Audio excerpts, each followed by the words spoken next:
लेकिन ऐसी स्थिति मिली नहीं। नाव वाले कहते हैं पंडित जी कुछ भी दे देना, आओ ना, क्यों परेशान हो रहे हो? अरे भैया नहीं, बस अभी नहीं, अभी नहीं। एक नाव वाले ने तो जबरदस्ती हाथ पकड़ करके बिठाई लिया। कहा ब्राह्मण देवता मुझे कुछ नहीं चाहिए। सुदामा कहते हैं देख नाव वाले, मैं सच कहता हूं मेरे पास कुछ नहीं है देने को, और कहीं तेरी पोटली पर नजर हो तो ये मैं बिल्कुल नहीं दे सकता, ये तो मेरे मित्र कृष्ण के लिए है। कहा ब्राह्मण देवता झूठ क्यों बोलते हो कि मेरे पास कुछ नहीं है? पोटली छोड़ो, फिर भी आपके पास बहुत कुछ है। अरे भैया राम राम, मेरे पास कुछ नहीं है। कहा ब्राह्मण देवता घबराओ नहीं, मैं आपको पार उतार दूंगा ना, तो आप मुझे केवल आशीर्वाद देना, और ब्राह्मण का आशीर्वाद ही सबसे बड़ी संपत्ति होती है। अब ये मत कहो कि मेरे पास कुछ नहीं है। ठीक है, नाव में बिठाया और चल दिए। नाव वाले ने पूछा ब्राह्मण देवता कोई रिश्तेदारी है क्या? द्वारिका जी। हाँ। और कहते कहते गला भर आता है, ये जो आपका द्वारकाधीश है ना, मेरा बचपन का मित्र है, हम इकट्ठे पढ़ते थे। मेरा मेरा मेरा बोलते हैं तो बोला नहीं जाता, कृष्ण कृष्ण गला अवरुद्ध हो जाता है। अरे ब्राह्मण देवता आपकी वाणी से तो लगता है कि आप बहुत प्रेम करते हैं हमारे द्वारकाधीश से, लेकिन कहाँ वो इतने बड़े राजा, कहाँ खबरदार कुछ भी बोला तो वैसा वैसा नहीं है, बहुत प्यार करता है, तू देखना मिलेगा, भागा हुआ है। बहुत मित्रों में से एक मित्र है श्री कृष्ण, तुम नहीं जानते उसे? अच्छा आपका विश्वास सही हो, मेरी यही शुभकामना आपके लिए ब्राह्मण देवता। पार उतरे, चरणों में दंडवत कर दिया नाविक ने। सुदामा ने दोनों हाथों से आशीर्वाद दिया और फिर सुदामा आगे चले गए, नाव वाला पीछे। सुदामा समझ नहीं पाए कि जिससे मिलने जा रहा हूं वही मुझे पार उतार गया है आकर के। महलों में प्रवेश हुआ। इस कथा को रसिकों ने, कवियों ने, संतों ने विभिन्न प्रकार से गाया है और अपने अपने भावों से इस भाव को संजोया है। कहते हैं सुदामा को बहुत लोगों ने गुमराह किया, ए ब्राह्मण देवता क्या मित्र मित्र कह रहे हो, सब ऐसे ही आते हैं मित्र मित्र कहते हैं, तुम्हें भूख लगी है जाओ, अन्न क्षेत्र में भंडारा खुला है, वहीं दक्षिणा अच्छी मिल जाएगी। द्वारकाधीश का आदेश है किसी ब्राह्मण को निराश नहीं किया जाता, लेकिन मित्रता का वास्ता दे करके कहीं अपनी भूख मिटाने तो नहीं आए। सुदामा रो पड़ते हैं, भैया ऐसा मत कहो, मैं मांगने नहीं आया हूं। कहते हैं सैनिकों ने कहा सब ऐसे कहते, मांगने नहीं आया, मांगने नहीं आया। सुदामा का आत्म गौरव जाग गया, पोटली दिखा करके कहता है सैनिक मैं सच कहता हूं, मैं मांगने नहीं आया, तुम्हारे द्वारकाधीश को कुछ देने आया हूं, ये देखो। लोग हंसे होंगे उसकी पोटली को देख करके, लेकिन लोगों को क्या पता कि ये वो चावल हैं जिनके लिए उसके बच्चे कई दिनों से भूखे मर रहे हैं, लेकिन उनको नहीं दिए। मानो बच्चों के प्राण पोटली बना के ले आया है ये। सुदामा का त्याग, सुदामा की भेंट छोटी नहीं है जी। हम भगवान को अर्पित करते हैं अपने लिए बहुत सारा रख के, कुछ अंश भगवान के लिए, लेकिन सुदामा ने तो एक दाना भी अपने लिए नहीं रखा, सब कुछ भगवान के लिए लेके आया है। ये सर्वस्व दान करने आया है, बच्चों के प्राण हैं इस पोटली में। एक सैनिक ने कहते हैं उसकी बात को पकड़ा और कहा ब्राह्मण देवता सुनो, हम मजबूर हैं, सरकार से एक बार पूछे आवे, आप रुको। सैनिक भीतर गया, द्वारकाधीश की जय हो, कहो सैनिक। कहा सरकार कोई मिलने आया है। अरे मिलने का स्थान समय सब निश्चित है, फिर कोई विशेष है क्या? हाँ साहब विशेष है प्रभु, इसलिए तो आया हूं। कौन है? अक्सर लोग नाम पहले बताते हैं, लेकिन सैनिक ने नाम पहले नहीं बताया। जीव जब भगवान से मिलने जाता है तो सदगुरु ही हमारी फरमाइश करता है, सिफारिश करता है, और सदगुरु अपने शिष्य का इस प्रकार वर्णन करता है परमात्मा के सामने कि परमात्मा भी व्याकुल हो जाए। ये कला सदगुरु के पास होती है। इसलिए उस सैनिक ने, यहां सैनिक की भूमिका जो है सदगुरु की भूमिका है। कहा कौन है, क्या नाम है उसका, लेकिन नाम नहीं बताया पहले। शीस पगाना झगा तन पे, प्रभु जाने को आही बसे के ही ग्राम।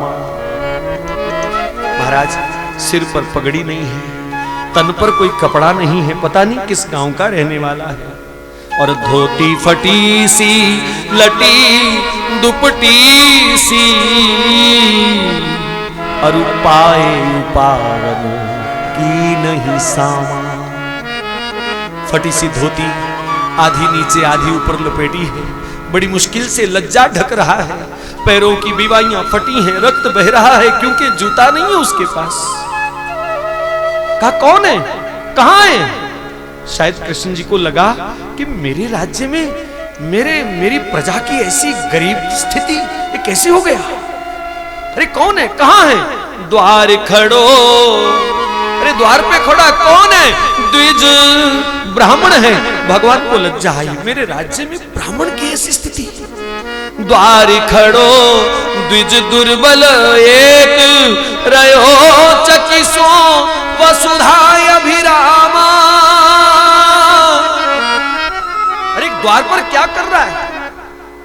ठाकुर आपके महलों की चकाचौंध को देख करके बड़ा खुश हो रहा है। किसी दूसरे की संपत्ति को देख के खुश होने वाला ये गरीब पहली बार देखा है।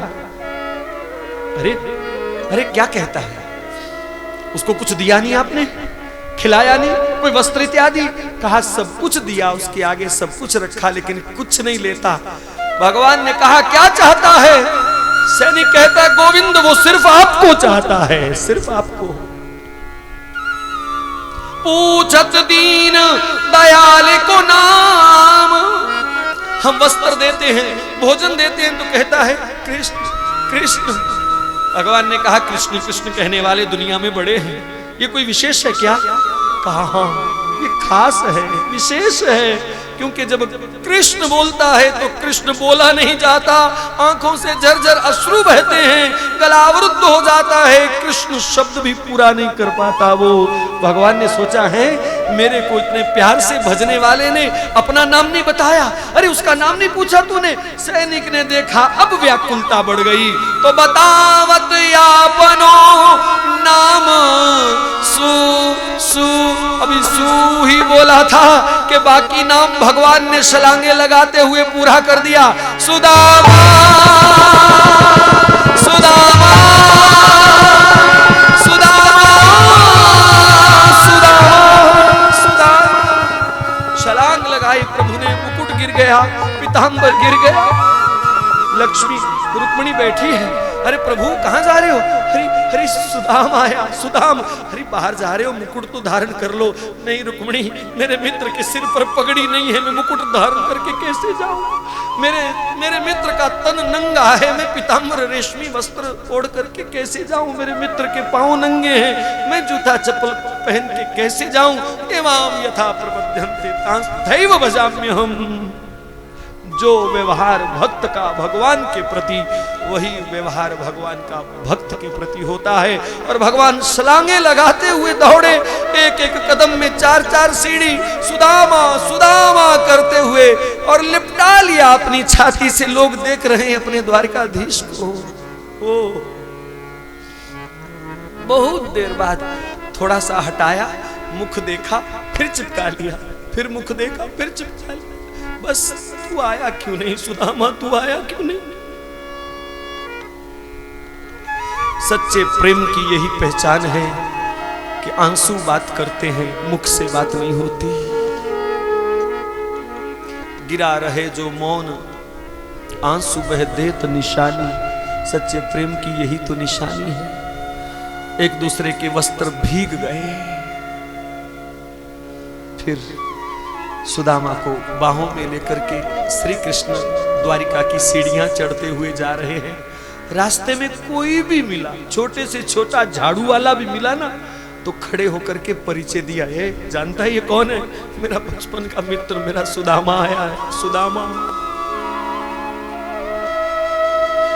जाकर के अपने राज सिंहासन पर विराजमान कर दिया, स्वयं चरणों में बैठ गए। रोए जा रहे हैं प्रभु। सुदामा कहते हैं कृष्ण मुझे पता था तू रोएगा, इसलिए तो मैं आज तक तुमसे मिलने नहीं आया। अगर तू रोएगा ना तो मैं अभी चला जाऊंगा, मत रो मेरे यार। कहा सुदामा रोने दे, तू दरिद्रता गरीबी भोगता रहा, मैं द्वारिका के ऐश्वर्य भोगता रहा। जे न मित्र दुख हो ही दुखारी, तिन्हि विलोकत पातक भारी। रुक्मिणी इत्यादि को बुलाया प्रभु ने। रुक्मिणी सत्यभामा जाओ अपने सिर पर गोमती का जल भर करके लाओ। कोई नौकर चाकर आज सेवा नहीं करेगा, ऐसे द्विज श्रेष्ठ की सेवा बड़े भाग्य से मिलती है। इसकी सेवा करो। अष्टपटरानियां जल लेकर के खड़ी हैं और भगवान आंसू बहा बहा करके रोए जा रहे हैं। रुक्मिणी ने पूछा प्रभु ये किसका सम्मान है, ब्राह्मण का या मित्र का या अतिथि का, ये किसका सम्मान है?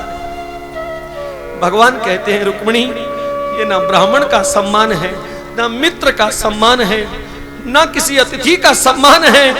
ये उस धर्म को सम्मान है जिस धर्म का निर्वाह इस सुदामा ने प्रतिकूल अवस्थाओं में रह करके भी निर्वाह किया। ये उस धर्म का सम्मान है, ये उस धर्म का सम्मान है, इसकी अयाचकता का सम्मान है।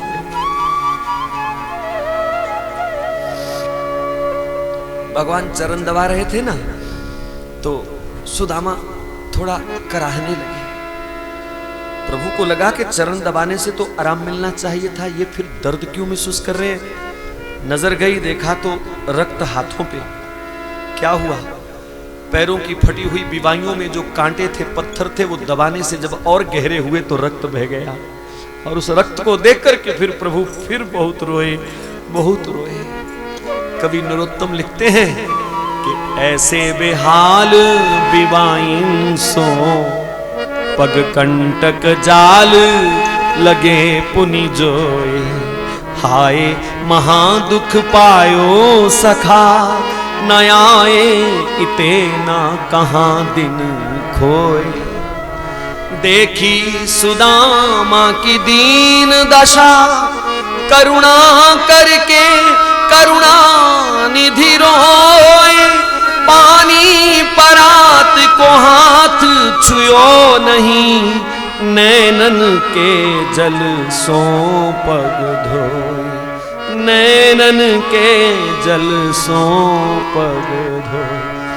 इतना रोए प्रभु के सुदामा के चरण ही डूब गए। भाव में किसी ने श्री कृष्ण से पूछा, पत्रकारों ने, कि ठाकुर जब अष्टपटरानियां नीर लेकर के खड़ी हैं तो आप इतने आंसू बहा करके क्यों चरण प्रक्षालन कर रहे हो? भगवान ने कहा देखो, कोई पैदल चल करके आए ना तो गुनगुना खारा पानी हो, उससे चरण धो दिए जाएं तो आराम मिलता है। और ये तो शीतल जल लाई है, मेरे आंसू गुनगुने भी हैं, खारे भी हैं, तो इसी से इसको आराम आएगा। या फिर भगवान सोच रहे हैं कि ये भी, जब मैं भी गंगा पार करने के लिए गया था राम रूप में, इसने भी तो गंगा जल छोड़ करके अपने आंसुओं से मेरे चरण धोए थे। आज उस केवट का मैं उपकार चुका हूं, मैं भी तो अपने भक्त का कर्जदार हूं। आज भगवान ने भी आंसुओं से चरण धो करके भक्त को इतना ऊंचा उठा दिया। भगवान ने वस्त्र इत्यादि बदले, अभिषेक किया ब्राह्मण देवता का, सुंदर वस्त्र इत्यादि पहना करके सिंहासन पर बिठाया। ब्राह्मण देवता के माथे पर प्रभु तिलक करने लगे। तिलक करते करते प्रभु ने माथे की रेखा पढ़ी, लिखा था श्री क्षय, श्री क्षय। और तिलक करके भगवान ने रेखा के शब्द उल्टे कर दिए, श्री क्षय को यक्ष श्री बना दिया जी, यक्ष श्री। बोलो द्वारिकाधीश की, यक्ष श्री कर दिया। सब रिद्धि सिद्धि सुदामा नगरी की ओर भागने लगी। और फिर प्रभु ने नाना प्रकार के व्यंजनों से थाल सजवाए और फिर सुदामा को अपने हाथ से खिलाया। कई दिनों बाद स्वादिष्ट भोजन जी भर के खाया सुदामा ने। और फिर कहता है बस कृष्ण, बस बस बस और नहीं खाया जाता। भगवान कहते हैं देख सुदामा, खा खा करके तेरा पेट भर जाए तब तक नहीं खाना, खिला खिला करके मेरा पेट भर जाए तब तक खाना है आपको। कहा नहीं सुनो, बस कृष्ण बस। आखिर भोजन का विश्राम हुआ, ठाकुर जी ने भी प्रसाद पाया और फिर पूछा, सुदामा अब बताओ परिवार कैसा है? लोग मिलते हैं तो आते ही पूछते हैं, और भाई साहब भाभी कैसी है, बच्चे कैसे हैं? यहाँ घंटों हो गए आए हुए, अब पूछ रहे हैं। लेकिन भगवान बड़े समझदार हैं, यहाँ बड़े कौतुकी हैं। भगवान ने सोचा कि भूखे बच्चों की भूखे बाप को याद दिलाऊंगा तो ये भी कुछ खा नहीं पाएगा, इसलिए पहले खिलाया पिलाया तब बच्चों का स्मरण कराया। सुदामा कहते हैं सब ठीक है कृष्ण, सब ठीक है, तेरी भाभी बड़ी अच्छी है, बड़ी समझदार है। भगवान बोले काहे की समझदार है, हमारे लिए कुछ भेजा ही नहीं, समझदार होती तो कुछ ना कुछ भेजती ना। दरअसल भगवान ने वो पोटली देख रही थी जो सुदामा बार बार छुपा रहे थे, तो जैसे ही भगवान ने कहा कि भाभी ने कुछ नहीं भेजा तो सुदामा फिर पोटली लगे छुपाने, आगे पीछे करने लगे। तो श्याम कयो मुस्काए सुदामा सो, श्याम कयो मुस्काए सुदामा सो, के चोरी की बान में हो जू प्रवीणे, आगे चना गुरु मात दिए तुम चावलिए हम हूं नहीं दीने, पोटली कांख में चाप रहे तुम खोलत नाही सुधारस भीने, पाछली बान अजो ना तजो तुम, तैसे ही भाभी के तंदुल कीने, तैसे ही भाभी के तंदुल कीने। सुदामा तेरी चोरी की आदत गई नहीं अभी, तब चने खा गया था, अब भाभी के तंदुल भी खा। नहीं नहीं नहीं नहीं नहीं कृष्ण, ये तेरे खाने योग्य वस्तु नहीं है, कहां तेरे 56 भोग। भगवान ने कहा सुधारस भीने, सुधारस भीने। गरीब के उपहार को तो भगवान ही इतना सम्मान दे सकते हैं, सुधारस भीने। और छीन करके पोटली भगवान मुट्ठियां भर भर करके खाने लगे। सब द्वारिकाधीश की इस लीला को देख करके दंग रह गए, हमारा ठाकुर कितना भोला है, कितना सरल है। कहते हैं एक एक मुट्ठी में मानो एक एक लोक का राज्य दिए जा रहे हैं। खूब प्रभु ने भोग लगाया, पोटली खोल के बैठ गए। रुक्मिणी कहती है प्रभु क्या कर रहे हो? बोले तू भी खा, ऐसा प्रसाद कहीं दुनिया में मिलने वाला नहीं है, ऐसा भोग आज तक कोई लगा नहीं सके, तू भी खा। सुधारस भीने, सुधारस भीने। हाँ